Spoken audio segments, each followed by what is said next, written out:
Good afternoon. Welcome to the DSS Board meeting, August 9th, 2022.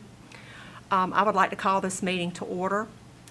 And as we observe a moment of silent prayer or silent meditation.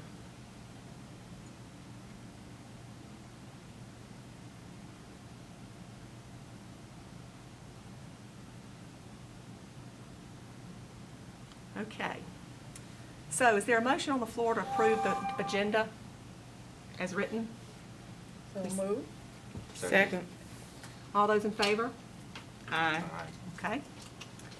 So the next thing on our agenda is to swear in our newest member, Kylie Dibble. Welcome. Thank you. So we will do that.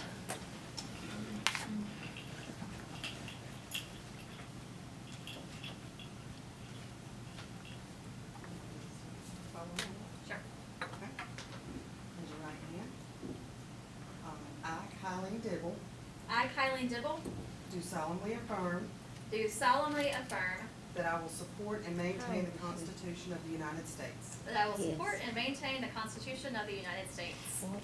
I, Kylie Dibble, I, Kylie Dibble, do solemnly affirm do solemnly affirm that I will be faithful and bear true allegiance that I will be faithful and bear true allegiance to the state of North Carolina to the state of North Carolina and to the constitutional powers and authorities and to the constitutional powers and authorities which are or may be established which are or may be established for the government hereof, for the government thereof, and that I will endeavor to support, and that I will endeavor to support, maintain, and defend the Constitution of said state, maintain, and defend the Constitution of said state, not inconsistent with the Constitution of the United States, not inconsistent with the Constitution of the United States, to the best of my knowledge and ability. to the best of my knowledge and ability. I, Kylie Dibble, I, Kylie Dibble, do solemnly affirm do solemnly affirm that I will well and truly execute the duties of my office that I will well and truly execute the duties of my office as a member of Pitt County Board of Social Services as a member of Pitt County Board of Social Services according to the best of my skill and ability, according to the best of my skill and ability, according to the law, so help me God. according to the law, so help me God.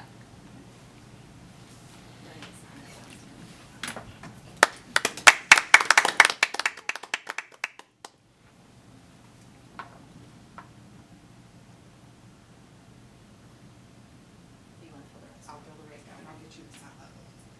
Okay, Thank you. thank you. Thank you, Tanya. Okay, so welcome, Colleen. You want to tell us a little bit about yourself? Thank you so much for having me. I am honored to be a part of this board. I am very grateful to the work that is done by the Department of Social Services here in Pitt County and all of the people who make that happen. I'm a graduate of Meredith College with a Bachelor of Social Work, a graduate of UNC Chapel Hill with a Master's of Social Work. I currently teach in the School of Social Work at ECU and run a nonprofit here in town that supports public education. That's probably enough. Right. Your nonprofit supports what? Public education. Yes. Awesome. Welcome aboard. And I'm just very happy to be here. I look forward to working with all of you as we make decisions that ultimately better our county. Absolutely. Well, we're glad you're here. Welcome. Glad you're Thank here. you. So at this point, we are going to need to go into closed session. Do we need a motion for that? So moved. Okay, I guess so. Second. Okay. All in favor? Aye. All righty. Aye. So you want us to take us into closed session? Okay. North Carolina General Statute 143-318.11 regarding closed sessions. Section A, permitted purposes. It is the policy of this state that closed sessions shall be held only when required to permit a public body to act in the public interest as permitted in this section. A public body may hold a closed session and exclude the public only when a closed session is required. Also, item number 1, to prevent the disclosure of information that is privileged or confidential pursuant to the law of this state of the United States or not considered a public record within the meaning of Chapter 132 of the General Statutes. Thank you. So at this time, we will go into closed session. Good afternoon. Okay, we're coming back into open session of the DSS Board, and our next item on the agenda is public comments. We did not have anybody sign up. No public comments? Okay, thank you. So at this time, is there a motion to approve the minutes from the previous meeting? Motion. Second. All in favor, say aye. Aye. Okay. Dr. Frazier, you want to recognize the new hires and retirees? Yes. Luckily, we do not have anybody retiring this time. We have 5 people today to be recognized as new employees. When we call your name, please come to the podium. Give us a little history about yourself and your division where you will be working here with us. Tina Brown. Okay. Tony Davis.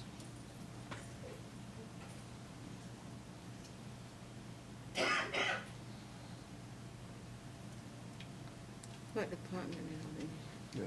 Hello, Hey. it? Hi.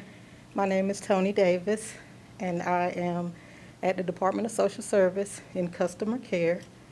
I enjoy reading, and I enjoy family time, and I enjoy going to the beach when I can. Welcome. Welcome. Welcome. Sheldon Sharp.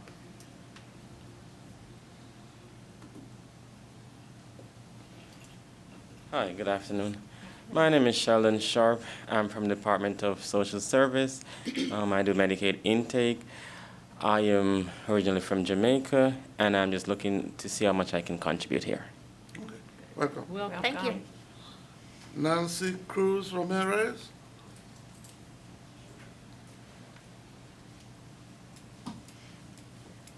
Good afternoon. I'm Nancy Cruz Ramirez. I'm working in the intake department for Food and Nutrition Services with Social Services.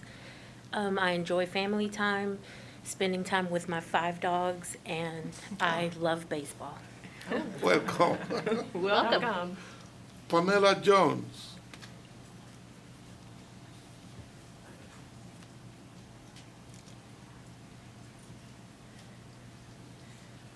Good afternoon, my name is Pamela Jones. I work with Food and Nutrition Services in recertifications, and this is new to me. I come from mental health and substance abuse, so I welcome the challenge.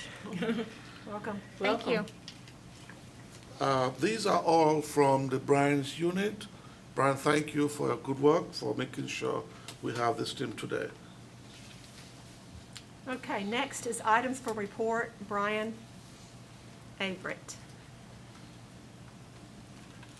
Good afternoon. I'm reporting on the Low-Income Household Water Assistance Program.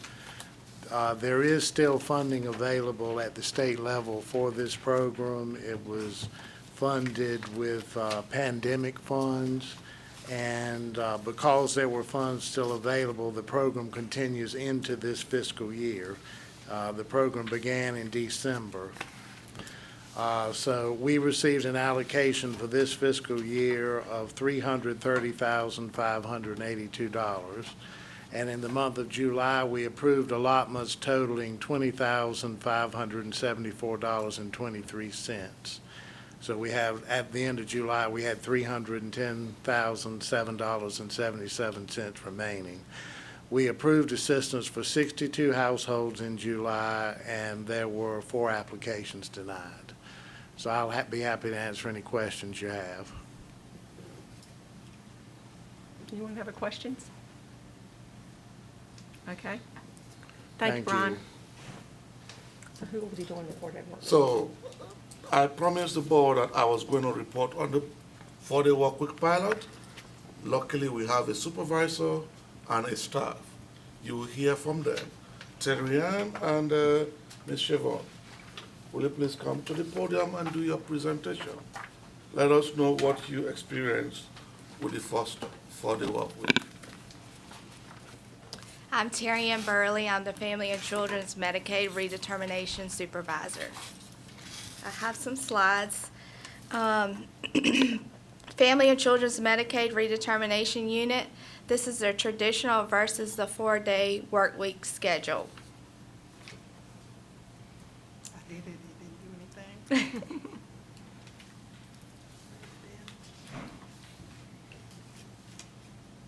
It's not Okay.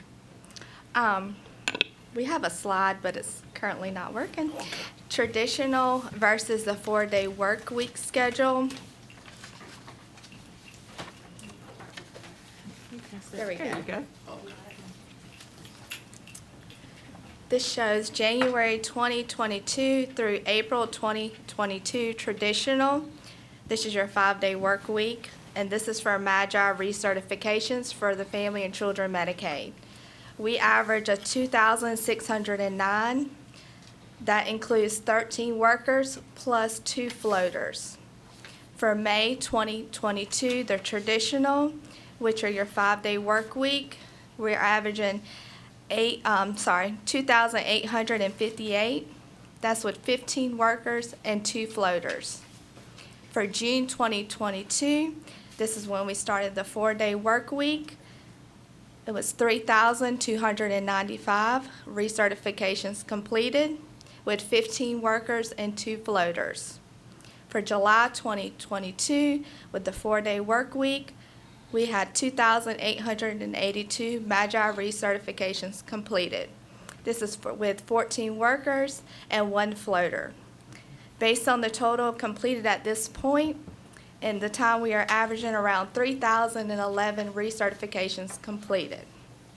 Of course, this is a slight increase from the traditional work days, and it can vary depending on staff and then the days of week that we work, the amount of days. Caseworker participation. The number of workers that I currently have are 15. I have 1 vacancy. The traditional schedule, I have 4 workers that work the traditional 8 to 5, Monday through Friday. And then for the 4-day work week schedule, I have 11 workers. I'm done with that. So some of the successes that we've seen, it's improved morale, of course. The staff has something to look forward to, their 3 or 4 day weekend. They're refreshed when they're returning from the 3 or 4 day work, the weekend that they're returning from. Productivity has increased, as I've showed on the PowerPoint slide, with the 4-day work week. Meeting deadlines, we are currently meeting all of our deadlines for the state for Magi, for family and children redetermination. The state is not extending any of our cases. We are completing all of our recertifications. Most caseworkers are 1 to 2 months ahead for recertifications, which is required by the state. You need to be at least 2 months ahead. We are there. We are having a decrease in call-outs and time off. Most of the staff, if they can, they're trying to schedule their appointments or their personal time. Everything is being scheduled on their actual flex day that they are scheduled off for that day, that week. So that is helping with their vacations and appointments. They're scheduling those on their actual day off. Buddy system. So my team, we have a buddy system for the phone calls because there is, every few weeks, there'll be a 4-day weekend that the worker will have. So on those weekends that they have a 4-day off, they are assigned a buddy system, and they have Team A and Team B, and they take their calls for their buddy. That way the client is not waiting 5 days to receive a phone call back. So that is helping. And we also give the buddy list to the hunt group, so that way when the calls are coming in, they know where to direct those calls, and also their phones are forwarded to their buddy, so it automatically goes to their buddy. Challenges, we do have a few. Of course, it's a pilot program. For supervisors, it is a lot more work on Mondays and Fridays with the limited staff that we have. We are able to handle it though. And of course, you'll have call-outs sometimes, or your traditional staff may be off. And then the other challenge would be the time that we are working. Sometimes for some people is they're working 7:30 to 5:30 with school going back in. Some of the early bird for Pitt County schools do not start until 7:15 or 7:20. So it's kind of hard for some workers to get to work by 7:30. So maybe after our pilot, this does pass, maybe changing up some of the time, but of course, we'll discuss all of that. But overall, it has been great. We are a high-producing department, so it has worked for us. Thank you. Thank you for your time. Thank you. Excellent. Do you have questions for, hold on. Yes, do y'all have any questions? Yes, I do. Miss Mary. You're all smiles as a supervisor. So what is your recommendation? For my department, I recommend that we do pass this. It has worked well. Our numbers have increased, of course. It's working. They're returning the phone calls. We're getting our changes done. But for my staff, it actually has helped with scheduling off, like their time off for appointments, doctor's appointments. They're able to have a day during the week to get things done when most businesses are closed on the weekend. So it helps them take care of the business that they need. And then with the kids going back into school, it'll give some of them a day break where they can get a lot done. But productivity has helped a lot. We have less time off. They're building their time up. And then our productivity, you see, we produce a lot of numbers. So it's worked very well for us. So the challenges was not so much that you wouldn't recommend to continue? Correct. Because we could tweak some.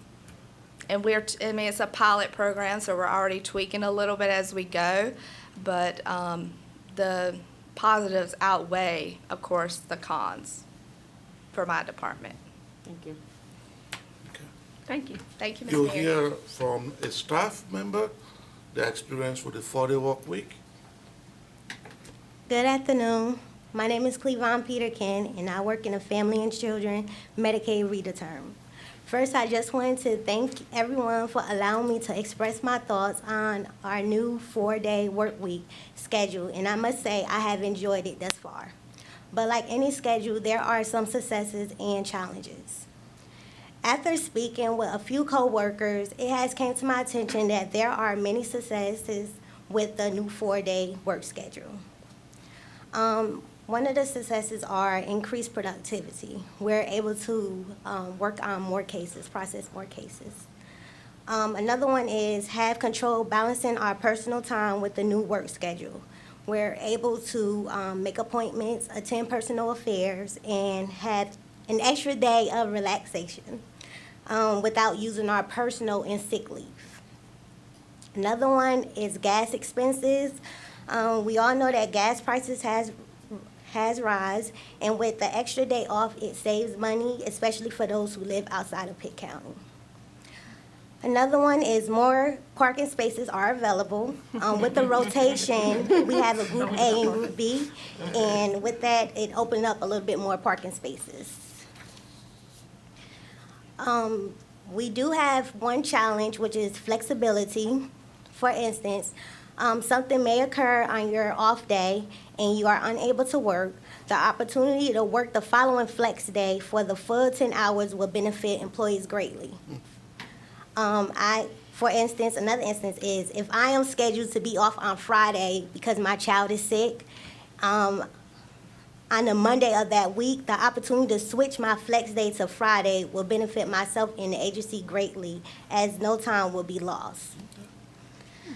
That was the only challenge that we came up with, and overall, I think the new flex schedule, or the 4-day schedule, was a good idea. We are adjusting, and hopefully this will develop into a permanent schedule. Thank you for your time. Now I have a question for both of you. Did you have the choice of whether or not you would participate in this trial? Yes, ma'am. Okay. I'm a traditional because I have children, and the summer camp does not accommodate to the time that we were allowing, so I am traditional.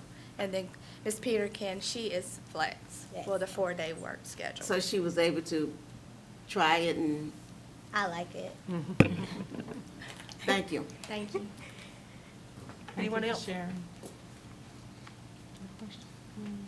Thank you. Thank you. Thank I you. appreciate it.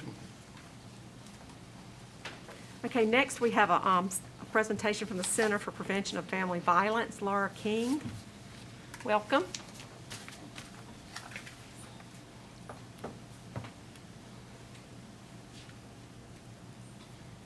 Good afternoon. I want to thank you for giving me an opportunity to speak to you this afternoon. The Center for Family Violence Prevention provides services to domestic violence victims, and I think most people in the community understand that. We have safe shelter, we have court services, we have counseling, and address any of the needs that a DV victim has. What most people don't know or understand is that we have a separate program in a separate facility that addresses the needs of families. We recognize that in a situation where there has been abuse, the family may be reunited at some point and it may not. However, these two individuals will be dealing with each other probably for the rest of their lives because they have a child in common. So the Family Center addresses the needs of the family. And some of the things we do there, we have children's counseling, we have parenting classes where the parents can both take the class and learn how best to parent their child and avoid future trauma. We have an abuser treatment program. It's a 26-week program. The abuser or someone who has been found guilty of domestic violence, the court will order into our program with the hopes of rehabilitation rather than incarceration. Sometimes, too, when someone has been incarcerated, they'll come out of prison and come through the program as part of a parole agreement. And this, like I said, again, helps this couple deal with each other and teaches new coping skills to the abuser and teaches respect in a relationship and all the things that a healthy relationship would show. Two other particularly important components of this program are supervised visitation exchange. If you have a couple that have been in a domestic violence situation and they meet to exchange their child for a weekend visitation or whatever the time period is, historically that's been a very volatile and a very dangerous time for the victim. There's no protection. Also, the child may witness additional acts of violence and repeat trauma to the child.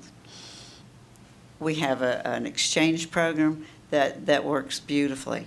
We also have on-site monitored visitation. In those situations where it's been particularly violent or risky for the contact or for the child to visit the parent, the non-custodial parent, the court will order visitation on site.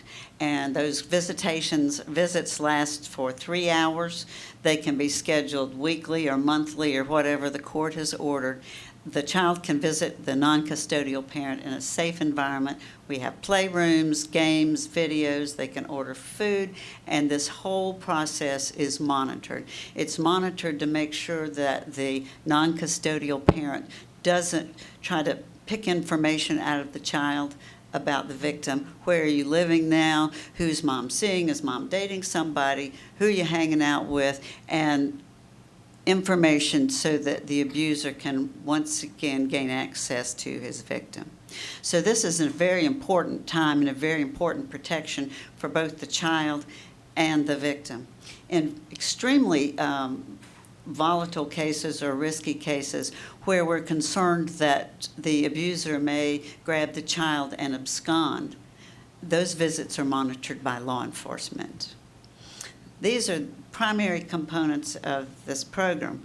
We also have what we call DV 101, and I think DSS utilizes this service a lot.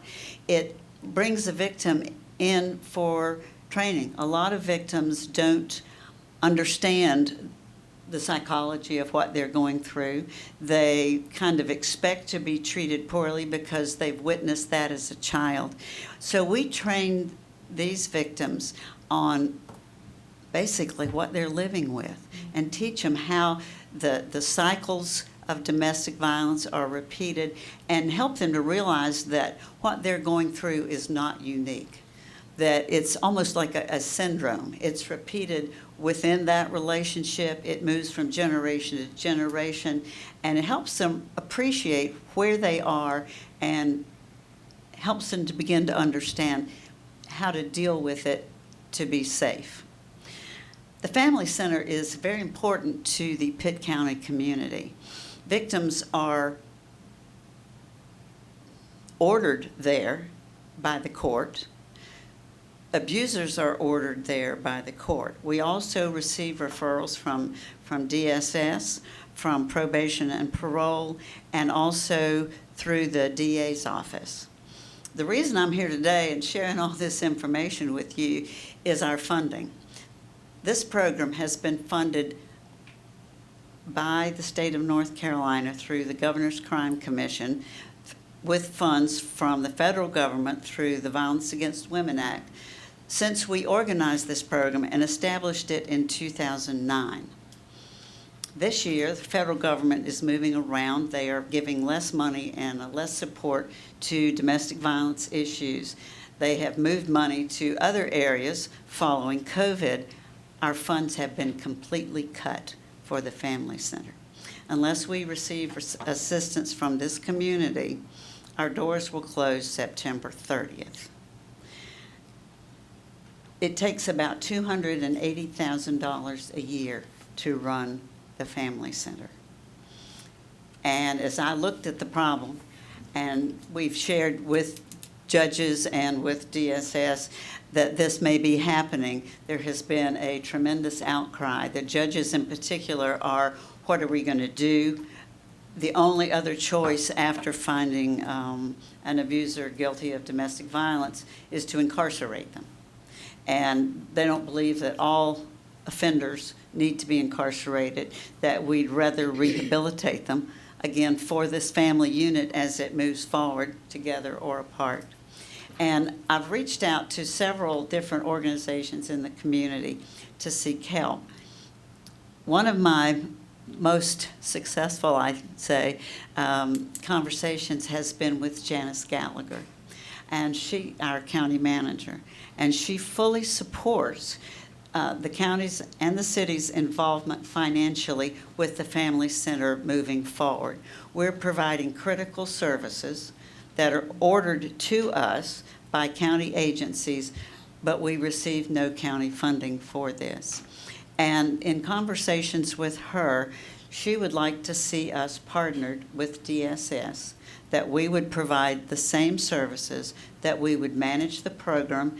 We are accredited through the North Carolina Council for Women, who develops the protocols and procedures for this type of program.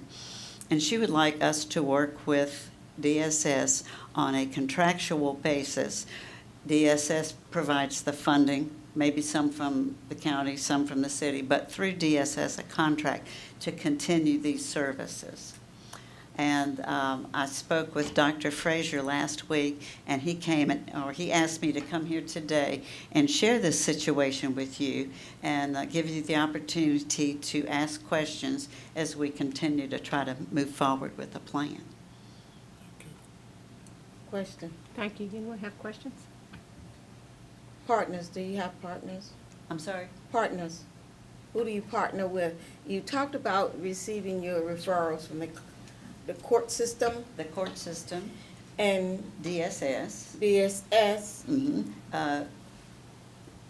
probation and parole, That's the the court system. DA's office.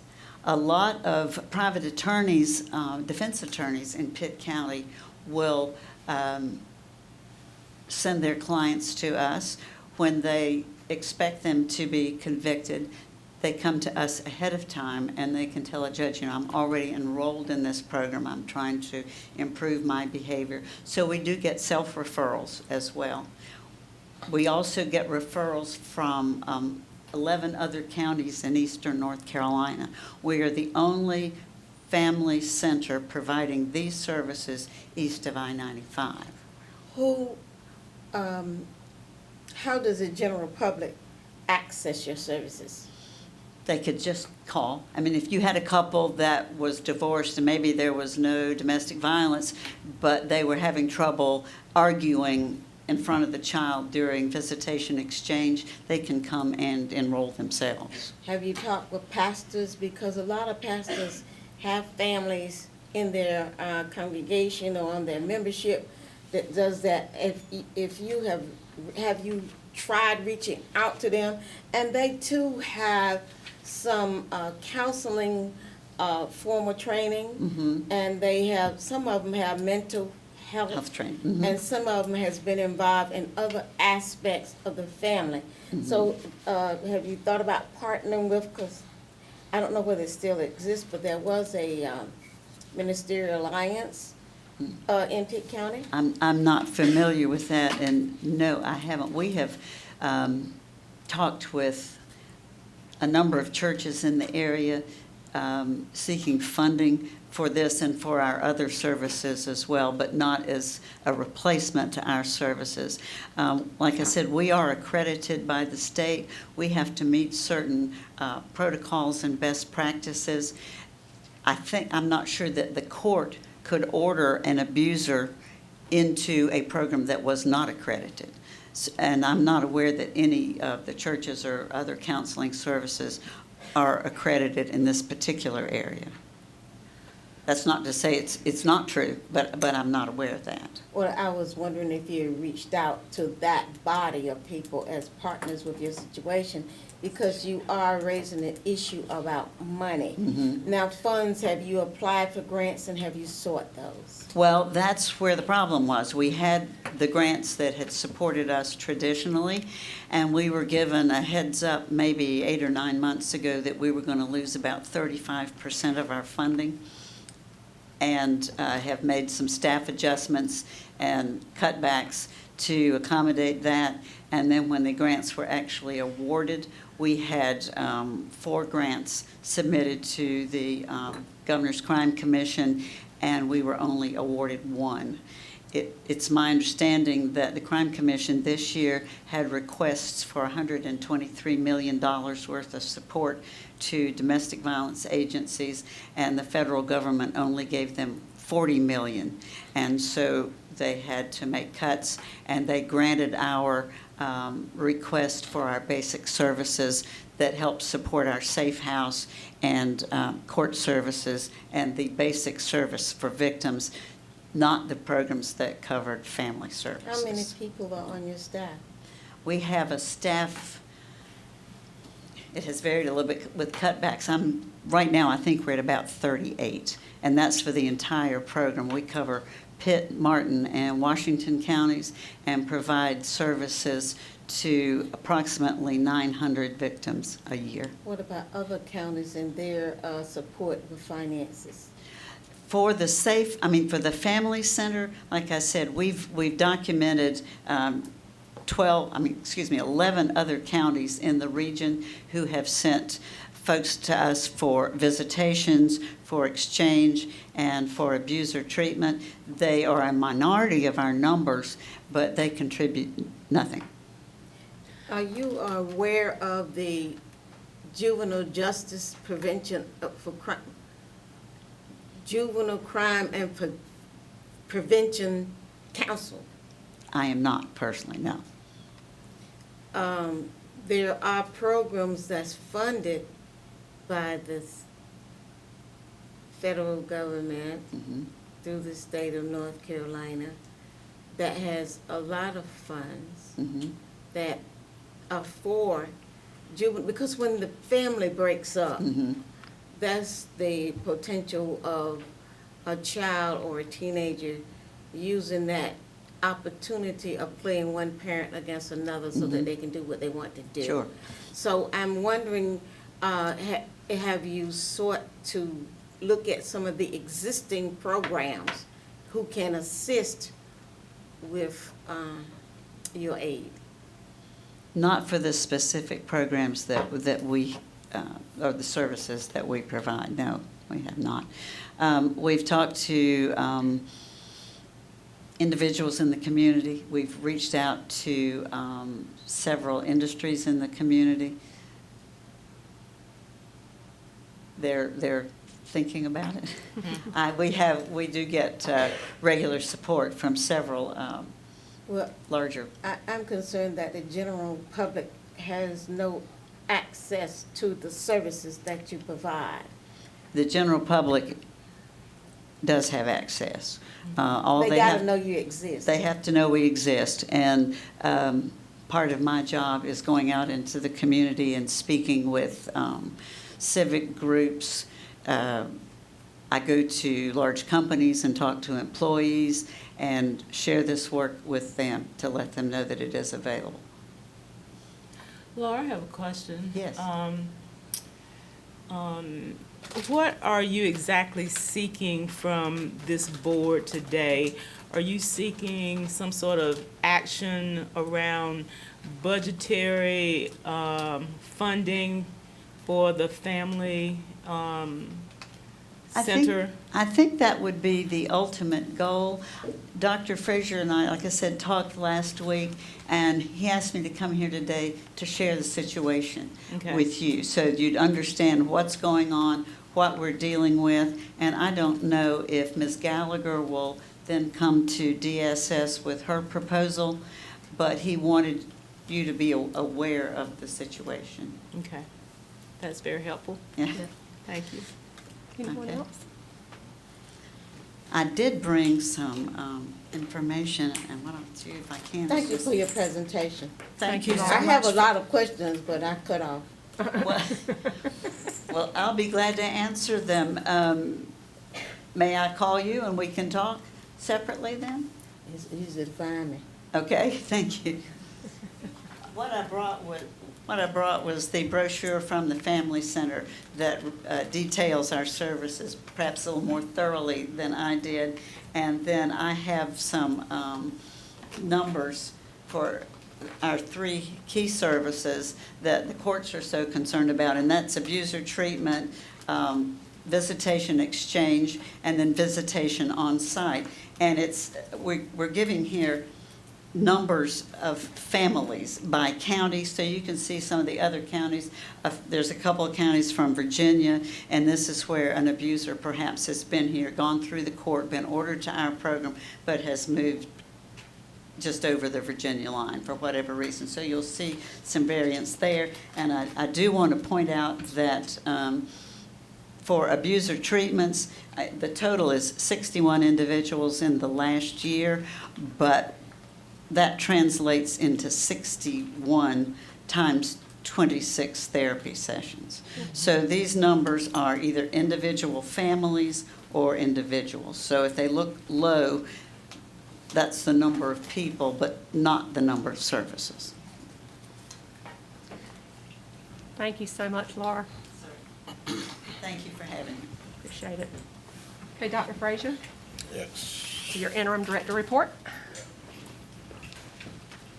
And we can dismiss the new hires. I'm sorry, I should have done that earlier. Thank you for staying. Thank you for being patient. Good afternoon.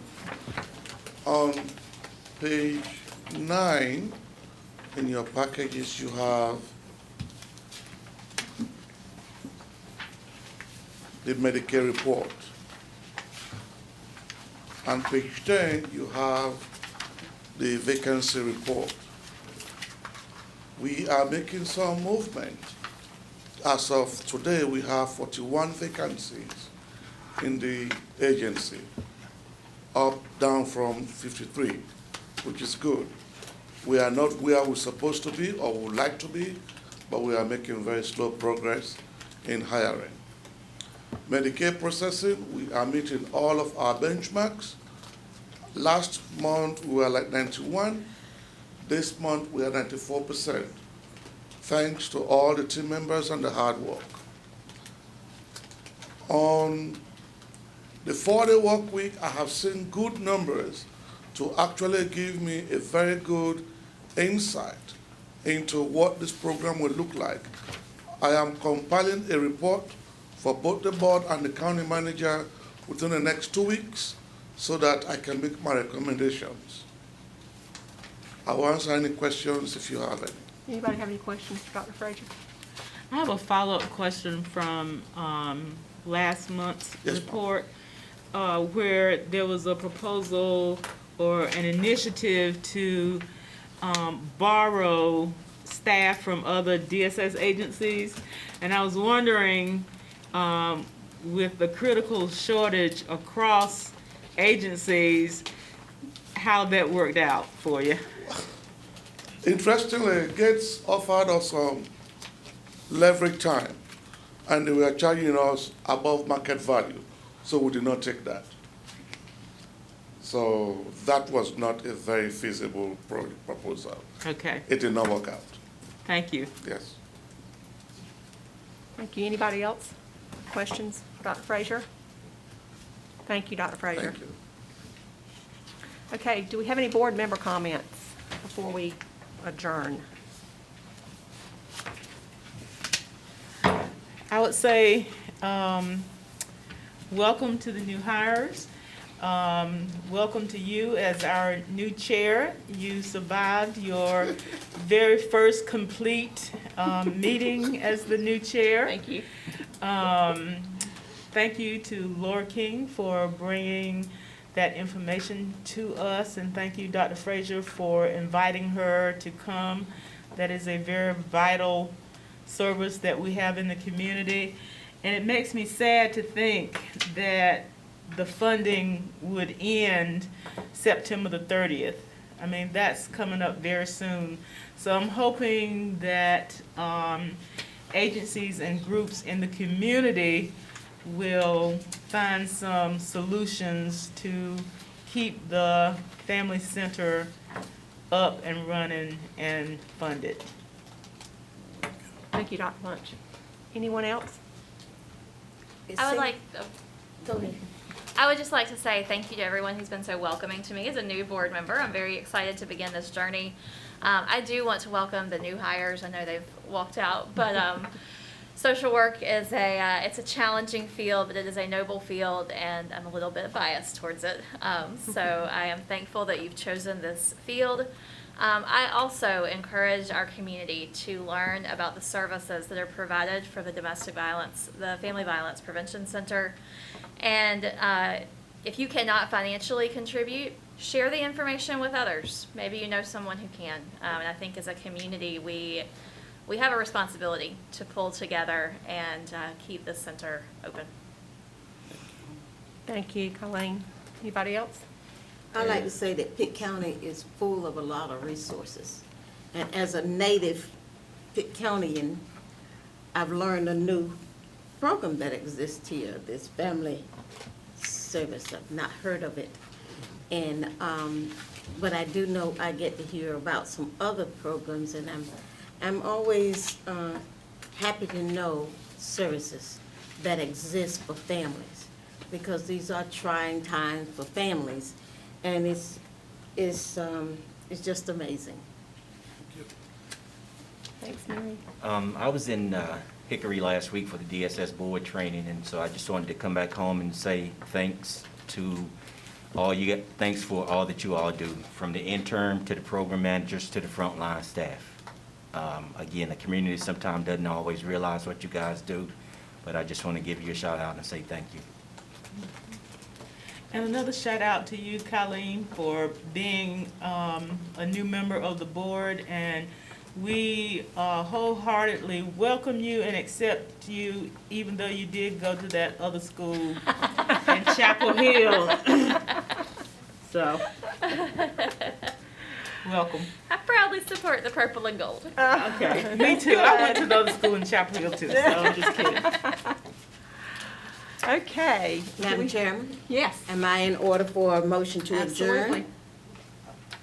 Second? Second. I don't want to cut anybody off on anything, but All in favor, ain't no say. need, ain't no need of sitting here. Aye. Have a go. All Get right. up and go. Thank you, Mary.